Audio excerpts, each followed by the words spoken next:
We can go ahead and get started, man. What's going on with y'all tonight, man? Not much, man. Not much. Not much. I am on the road on the north side of Chicago. Chi-town, baby. Working my day job. Working the day job. Are the people off the ledge from the loss of the quarterback? Yeah, the jobs that actually pays the bills versus this little thing we doing right now, just what it is. This is labor of love. The labor of love, yes. Or the love of labor, one or the other. Well, how is the city of Chicago holding up with the Jay Cutler and Lance Briggs injury? I haven't really talked to anybody about it. It's almost like it's hush hush when something goes down out here with the baseball teams and the football teams. It's like they don't really want to talk about it. Like you could be at lunch and then you might could say, well how y'all gonna fare without Jay Cutler? Ooh, and then everybody gets a little colder. Yeah. Nerves get bad, but nobody wants to talk about it. Yeah, I don't have anybody. I mean, some of my partners here that usually talk about sports, I haven't. They're not here this week, so I haven't even begun to even get deep with the whole conversation about it. I just know for a fact that they were already in trouble with Jay Cutler. So I'm just saying, Prev. Well, the defense was in trouble for certain because all the injuries and everything. But it's kind of like we just discussed on the fantasy show. Cutler was really coming into his own just in time for that to happen. I mean, they had receivers developing. Alshon Jeffries, Martellus Bennett was doing this thing. They were running the ball well. The offense was clicking. Now this. Injuries being the buzzword of the week. Yes. Every time you hear that word, hit a ding, ding, ding. Buzzword. Jeez, man. It's like people need to, I don't know what's going on, man. Injuries like crazy, man. I'm going to say there might be some people that we encourage to take performance-enhancing drugs. That's just, it's a situation out there. It's a situation. HGH if you were trying to build a fantasy football team in the midst of this bye-week mess. I don't even want to talk about that right now. It's a mess. Missed the episode. I mean, in my money league, my entire starting lineup is gone. Jay Cutler was my backup. DeMarco Murray, Reggie Wayne, Randall Cobb. Hey. But like I said, just like Al Pacino and Scarface, still standing.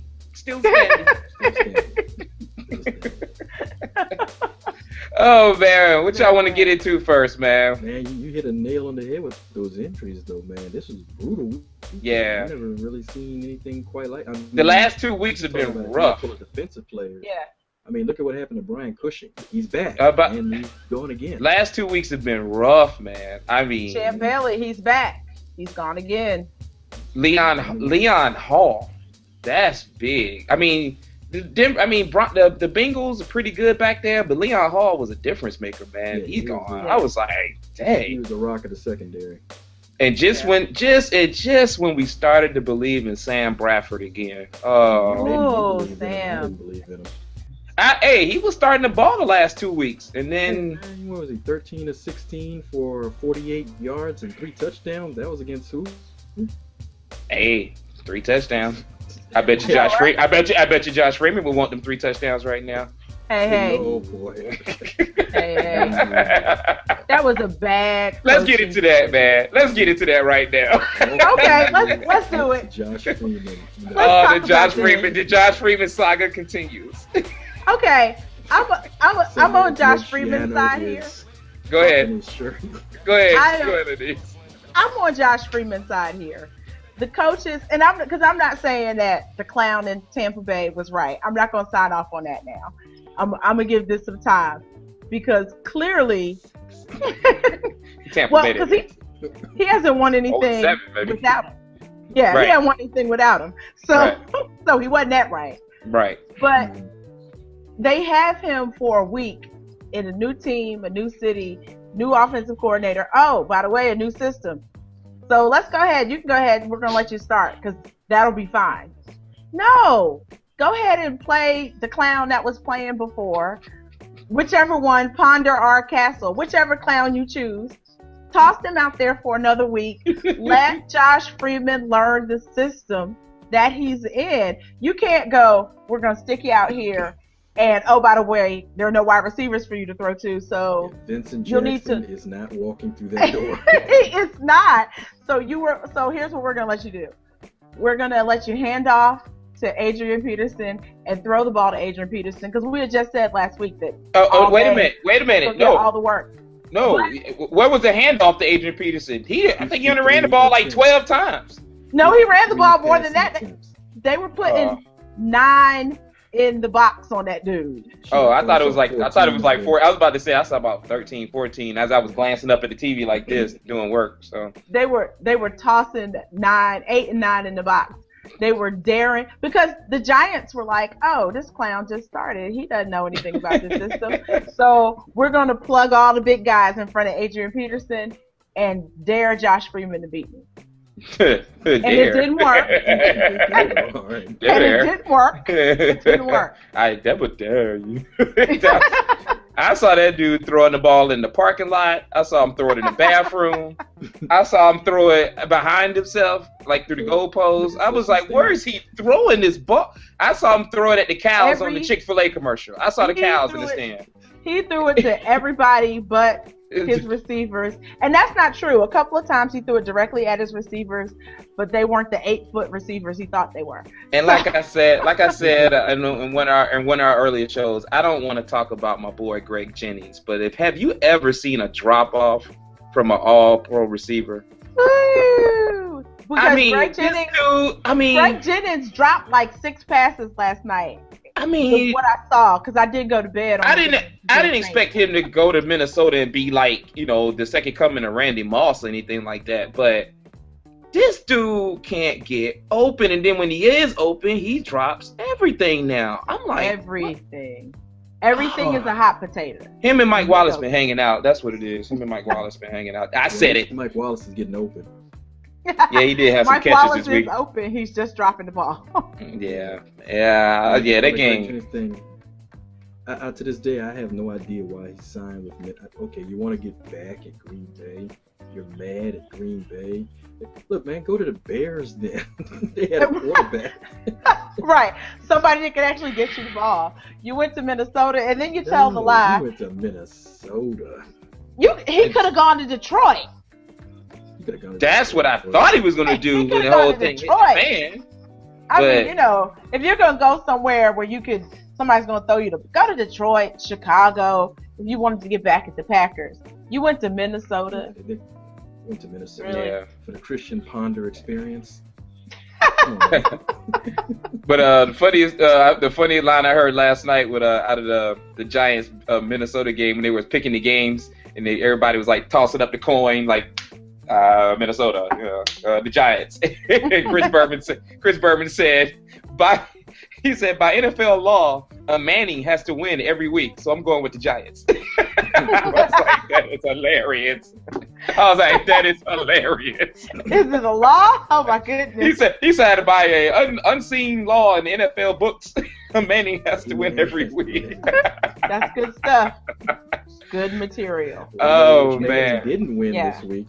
Yeah, let's talk about that, man. I was at the game on that one, man. Oh man, the Colts. I'm gonna tell you what. Here's the funny part, Lonice. I'm gonna say it like this. So I'm at the game, and you got your diehard fans, right? You got the diehard fans. They don't believe, it's the Colts. Colts, go blue, blue. Mascot, everybody having whatever.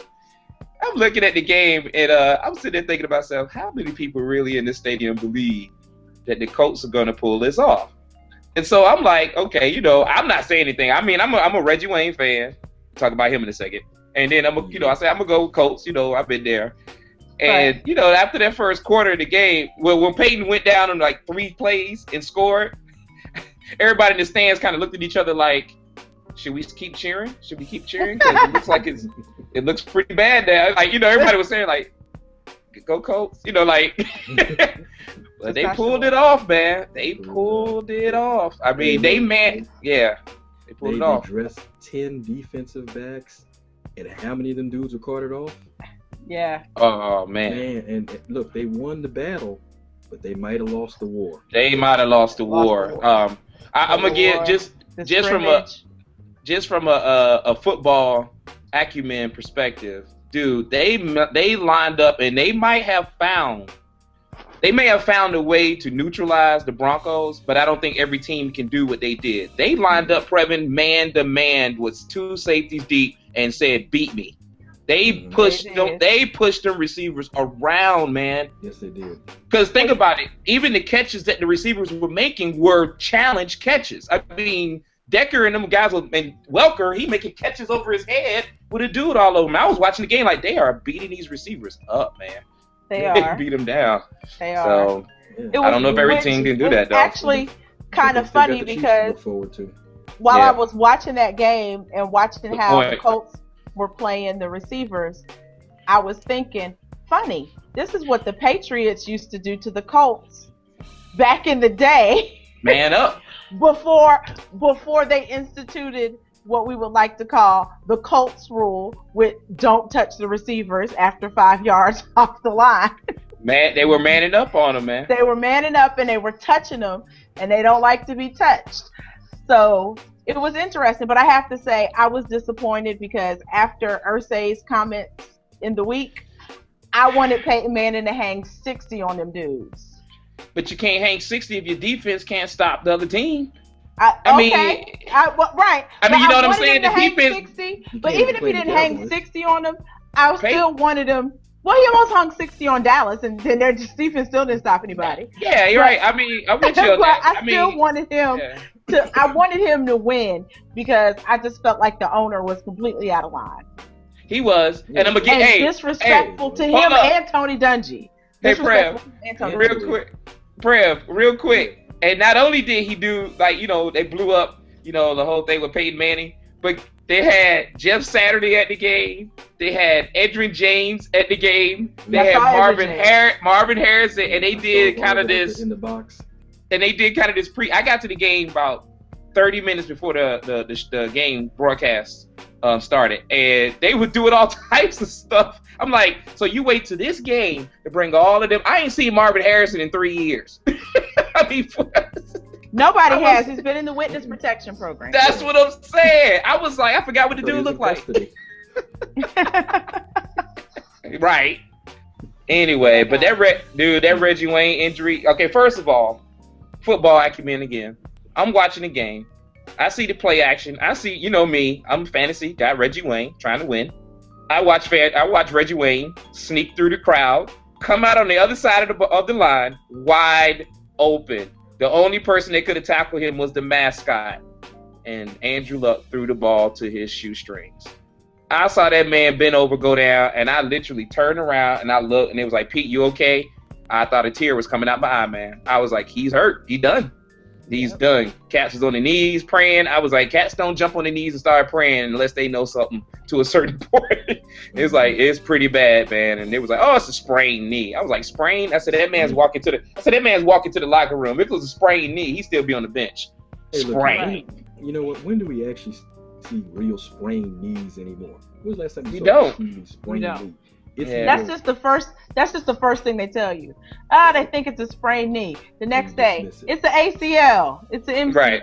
It's one of them L's. It's one of them L's. But I'm What was that call? I saw the play and I laughed. But the Patriots. Can we just call it the butt push? I mean, there's always something butt with the. So I know about the rule where you can't, like, another lineman can't hit the offensive lineman and push him a certain way so that another guy can go over him. It's like defensive holding or something like that.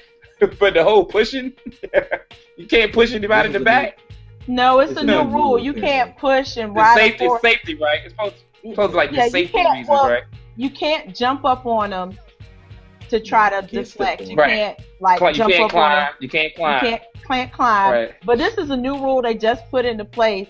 Everybody was like, nobody's ever seen it called before, which, by the way, in a strange sense of irony, nobody had ever heard of the tuck rule until they gave that mess to Tom Brady. That was clearly bogus. I knew you was going to say that. I feel like that's poetic justice. 10 years removed. 10 years removed. They finally take that mess out of the rule book, so there's no longer any tuck rule. And then the Patriots get hit by some phantom rule that costs them the game. Somehow, I don't think Charles Woodson feels the same right now, but we'll go with it. No, I didn't say it was vindication for Charles Woodson or Eric Tim Allen. Brown. Yeah, Eric Allen. Eric Allen. None of those guys. It's still bogus, but I feel better about it, especially if this particular if this situation, just kind of keeps them somehow out of the playoffs, out of the Super Bowl. I'm gonna feel good about this. Oh man, I am. I'm gonna feel good about it. I would feel better if Tom Terrific actually played terrific, though. Right. But man, he is struggling a little bit. Just a little bit. A little bit? Dude. I'm trying to be nice, man. I kind of like Tom Brady a little bit, man. Well, let me talk to you about it. Let me talk to you about it. It's personal. Joe Namath, he is struggling. I like you. I understand, man. I like you. I do not like Tom Brady. I do not like Tom Brady. Why you don't like Tom Terrific, the greatest living American? Why you don't like? Because that dude, I've never had that dude on my fantasy team until this year, and then this is the year he decides to play Tom Terrible. He plays Tom Terrible. Are you okay? There's nobody there to get behind. I'm good, man. I'm laughing. I mean, but hey, get on Belichick and them boys for that. Get that man somebody to throw to, man. I mean, you gonna get rid of Wes Welker? Yeah. So you got to talk to the man. You got Petey Dukes and Prev out there running routes. And I really feel like y'all might be able to do better. I'm just saying. I'm thinking y'all might be able to do better. Talk about stealing money. Danny Amendola. That dude is a stick-up artist. Where's Mike Fury when you need him? When the dude pulls into the parking lot to sign his contract and he parks in the handicap spot, maybe you don't do this deal. And pulls a hamstring getting out the car. I mean, come on now. Has a concussion when his head jerks in the elevator. Come on now. I mean, again, he would be on that list of players. He would be on that list of players that we advocate a little performance enhancing. Right. A little something. Go for it. Yeah. Sir, can we get you some deer antler juice? I mean, whatever. Yeah, I was about to say, see this little thing? Yeah, just kind of rub that on the back of your ear right here, and you'll be good to go. Dude. But Geno, man, give Geno his credit. He keeps popping back. He falls and he gets right back up. He falls. He's playing a lot. He's playing a lot better than a lot of quarterbacks we thought was going to play okay this year. He's playing a lot better than them. Geno Juice. Geno Juice is back, man. I got mine right here, man.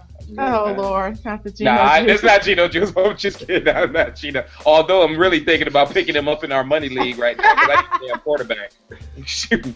I need a backup quarterback. Bad. Man, oh, man. You could do worse. You could have had Nick Foles. Yeah, you could do worse. He could have been Nick Foles.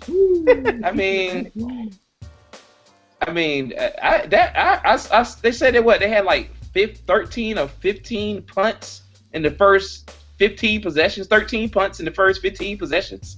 Please understand this. Blur offense. Oh my God, the Eagles in Dallas. I saw this score. I was like, this game is terrible. Wait, but please understand this. Nick Foles, when he went out of the game and it was already in the second half, he was like 5 of 39, 29, and 80 yards. He went out and he did the people that had him on fantasy football a favor.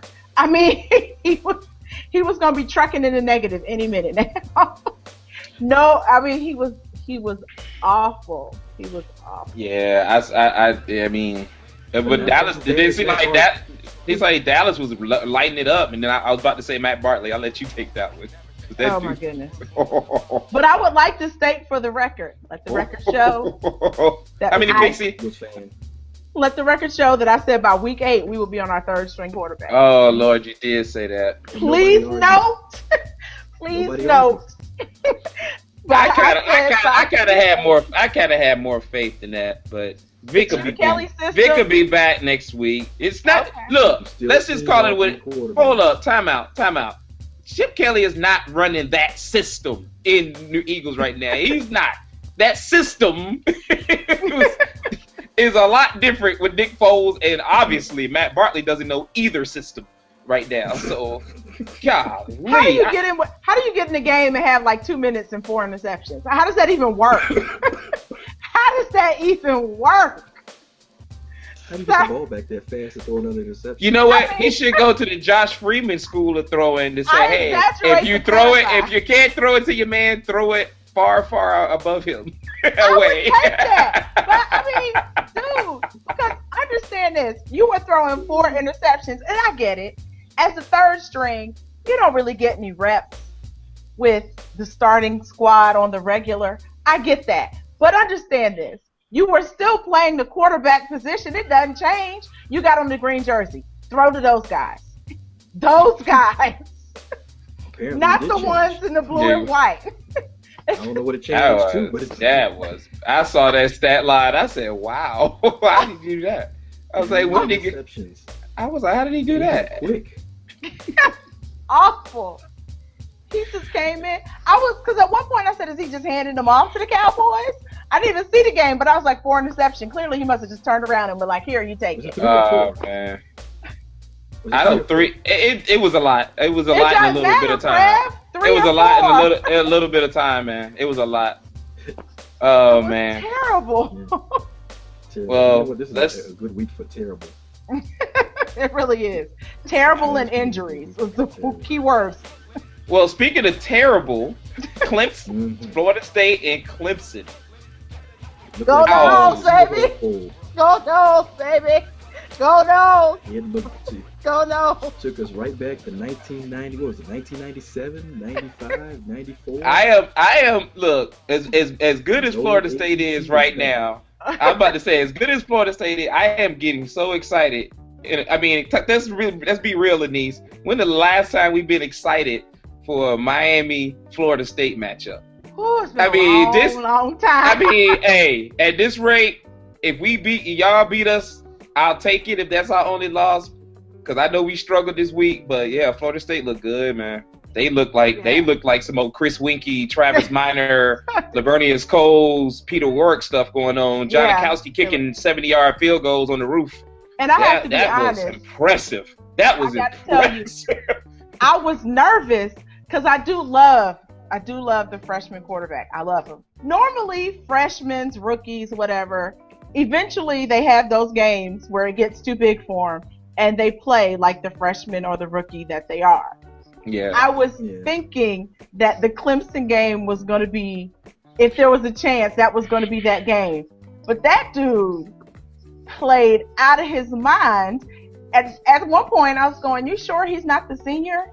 And the other guy in Clemson, Boyd, is the freshman? Because well, there was a difference, Prev, and I'll let you go ahead and take this. The defenses, a lot different. The defense, a lot difference on the defense too. Well, I mean, I was just going to say on Jameis Winston's behalf, he's a redshirt freshman. Yes. The same thing now as it did, say, 10 years ago. 10, 15 years ago, yeah, 10, 15 years.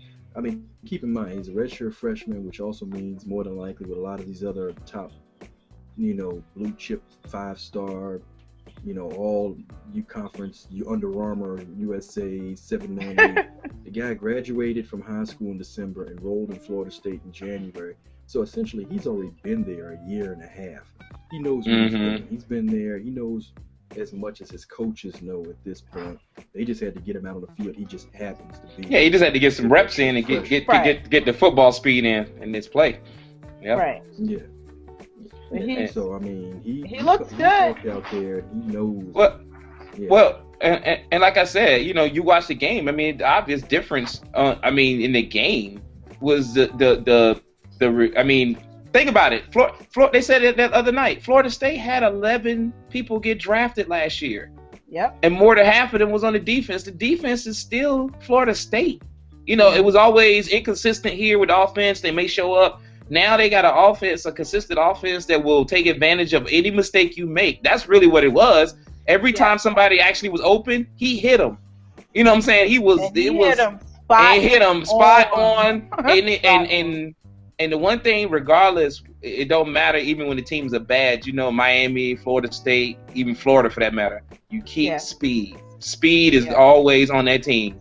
It can be bad speed, but it's always like Miami right now. We got some bad speed. We got some guys that just drops the ball.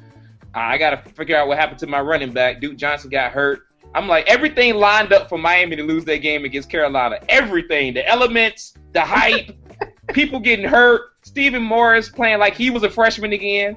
I was sitting there watching this game like, okay, we really about to do this off a bye. We were really about to lose to Carolina. And then they won the game. And I woke up the next morning, I ain't feel any better. I was just like, we struggled with Carolina. Struggle bad. Carolina, with all due respect to our man Dion, Carolina remembered that they were Carolina in that last quarter. Last 3 minutes of the game. Yeah. And I was so happy that they remember that. They remembered who they were. Yeah. Oh, yeah, we're not supposed to win this. Yeah. But the folks in Clemson, I think the reality kicked in about the second quarter. A lot of the Facebook hits came down. Texas stopped flowing through my phone. I literally was about to drive out. I was about to drive out to Lake Murray to make sure people weren't standing on the bridge. I mean, we beat them like somebody stole everything we had. It was bad, man. And program note, our homecoming, A&T's homecoming Saturday. Guess what happens on that day? Florida State, Miami. Really? 3:00. What time? Yeah. Oh. I think it's a 3:00 game. Oh. Yeah, I know. Well, it's I'm gonna have to check and see how that comes out at the end of the game. End of the day. Football on your phone, baby. We going back to it. Football on your phone, man. I don't know where I'm gonna be. I might be on the plot or be in somebody's at the tailgate, but I'm gonna be footballing on your phone. I'm telling you right now. At least for the first half. At least we can hang with y'all boys and see what happens. See how it's all going down. Hey, that's a good segue into Black College losing. Yeah. You know. Oh man, it's let's talk about folks it, man. down in Ruston here. We got to get into that because that could carry us for a while. It's bad. I was kind of sort of following this on the periphery, going back to middle of September when they fired Doug Williams. Right. And I was like, okay, I know they've been losing, but something just ain't right. You fired Doug Williams? They did that, and I'm like, that's just weird. That's almost like firing Eddie Robinson. To a certain point, right? Yeah. No, because I mean, once you get past Eddie Robinson, you look at the pantheon of Grambling and recognizable faces and Hall of Fame this and accolades and big names that come out of out of Black college football, and you got Doug. Right. Super Bowl winning, Grambling, the rambling man from Grambling, right? Doug Williams, and they fired him. Get out. Okay. Get out. Fired Doug Williams. So then, you read the story, and the players don't show up for practice, and I'm like, now that's interesting.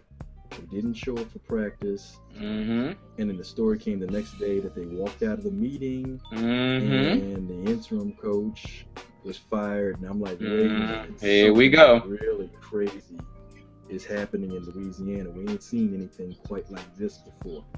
They forfeited a game, and the school has to pay $22,000. And they got the money for that. And it was homecoming game for Jackson State. Right. That's real. And they had to put on a scrimmage. That's real. Yeah. That's real. Black That's college when you homecoming. Know you have jacked up my homecoming. Yeah. And on top of that, their scholarships were on the line.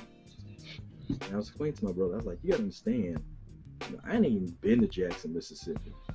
But we can, us Aggies, we can say what we want about our homecoming, G-Ho, yeah, whatever. You know what? They could not have the game in Aggie Stadium that day and just have a halftime show and nobody would know the difference. Those people down there do believe in their football. Yeah, they like to see. They want their Yeah. games. They come to play to see the Right. game. Yeah. Yeah. And it's Grambling too. I don't care if it is a winless Grambling team. That's the team. It's Grambling. It's Grambling. Yeah. The team is Grambling. Let me ask this question though, tying it back to some of the earlier topics that we talked about. Some of these schools going off and playing the Ohio States and playing, you know, the Miamis and all the different schools and getting beat by 50, 60 points and getting a paycheck.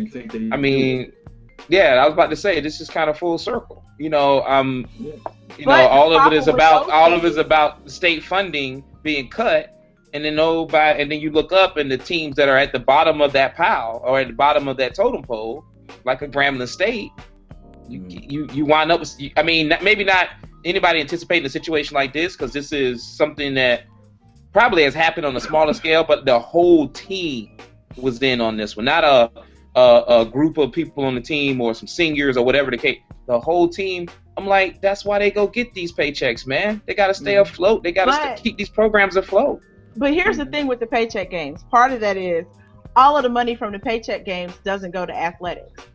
A lot of that money goes into the general fund at the school, which means it doesn't all go back to athletics. Mm-hmm. So even though you're going out there and you're getting a big paycheck, athletics might only see maybe a fourth of that. That's fine though. In Grambling's case, he'll take it. Okay, well, in Grambling's case, yes. Right. You get a fourth of that, and that's good. However, you can't say that just having a paycheck game is going to be the answer to all of that. A lot of this also boils back down to that we as HBCU alumni don't give back to our schools and universities. That's part of it. We don't give back to athletics or in general to the school. Just to the school, period. Yeah, we just assume that everything is going to take care of itself. The school is going to always be there. There's not going to be any problem. It was there when I got there. It'll be there for my kids. And then you look around one day and Winston-Salem State University is now the University of North Carolina at Winston-Salem. Mm-hmm. because guess what? The alumni didn't give back. The school wasn't able to maintain. So they were like, well, we're going to go ahead and get into this university system so we can try to maintain the school itself. But then you lose part of the history and the legacy of it being historical. Black college or university. So yes, the paycheck game's helpful, but as alumni, we need to do better. And I don't disagree with that. I so agree. as alumni, we need to do better. And until we start doing better, I'm with everybody charging to get, everybody should buy a game ticket when you have to go to your school's homecoming to get into tailgate and to the vendor areas, because although, yes, multiple Aggies griped about it, if you're not stroking the A&T a check, give them the $25 for the ticket and shut up. I'm not. Hey, and that's it at the end of the day, because shut up. because everybody sits around and goes, "Oh, this isn't going to happen to us. It's not going to happen to us." I'm kind of with you, right? But I'm sure if you asked Grambling a year ago, they never thought that this was going to be them, especially with the football history and tradition that Grambling has in not just historical black college athletics, but just in general in football. You would have never thought that they would have gotten to this point. Lonice, you hit a lot of good points about, you know, where the money comes from. But another problem we got is old time, I'm going to say it, ass backwardness going on at some of these institutions. I could tell you some things I've heard out of some CIAA schools, and you'd be like, huh? Mm-hmm. I mean, I've seen official memoranda with stuff that was just like wrong, a lie. You're telling people stuff to justify. We ain't even got time to go into all that stuff. I've heard things from some of our ex-coaches about some policies that they were told to follow, about where they could recruit, who could they recruit, and it didn't have a whole lot to do with the budget in terms of distance. Guys being told everything you need to win games is between Henderson and Charlotte, and that's where you will recruit. That don't work in 2005. You know, Right. stuff that you would think, okay, are we actually trying to win football games? Never mind the money. Are we actually trying to compete on a regional level? What is going on here? I was embarrassed for Grambling, and then I was sad for Grambling. That's what I'm feeling right now. That's what I'm feeling right now. I mean, it was embarrassing That's what I'm on feeling. the whole. You don't want to see what you expect, that you just want people to do better. You want them to be smarter than that, because these are adults that are supposed to be running these programs. And you feel like if the kids realize that this is wonky, that the adults should go, hey, maybe we should do something about the mold. And let's really, because they're talking about their uniforms weren't fully cleaned, as you said, the mold on the pads, all of that stuff. I mean, if you need me, go ahead and break out the old school washboards, but don't have the babies playing in dirty clothes and contaminated stuff. Just to do better. So Yeah. I was embarrassed on that level. Playing in that staph infection. I was embarrassed. I was disappointed. I was sad. I was frustrated. And then, but this on top of that, then too, it really made me think about just HBCUs as a whole, is if it can, again, because I'm sure if you ask Grambling people a year ago, they would have told you this would have never happened at Grambling. Mm-hmm. And my thing is, maybe they knew it all along and nobody else did. Yeah, maybe, but you're thinking they probably, the majority of folks, not people necessarily inside of Grambling, but your typical alumni is going, no, this would never happen at my school, and yet it has. So what is the state of all HBCUs, their alumni? How do we get the alumni to see the bigger picture and get them to give back, to do more? Because don't get me wrong, it's great to rep your university. I do it all the time. I talk up all the talking points for A&T, what you need to do. Oh yeah, your kids should go to A&T. I'm all over it all the time. But what can I do more to get the rest of my friends not only to talk up the university, but to give back to the university, so that we aren't the next Grambling, but so that none of the HBCUs are the next Grambling, because I want them to continue to be here and be relevant. Yeah, I agree with that. But good discussion, man. Good, powerful discussion. I'm like I said, I'm gonna go back and look at some of those clips and everything. But just hearing it from y'all, man, I that's kind of where I'm ending right now, is on a sad note in that sense. But we'll see. We'll see if the alumni. We'll see if they're playing. We'll see if the alumni steps up, and then hopefully it's a wake up call to all of us to stay on top of it. Don't get behind it. Stay in front of everything and keep our eyes open. So, but appreciate y'all calling in, man. We'll do it again next week. All right. All right. Have a good week. Later.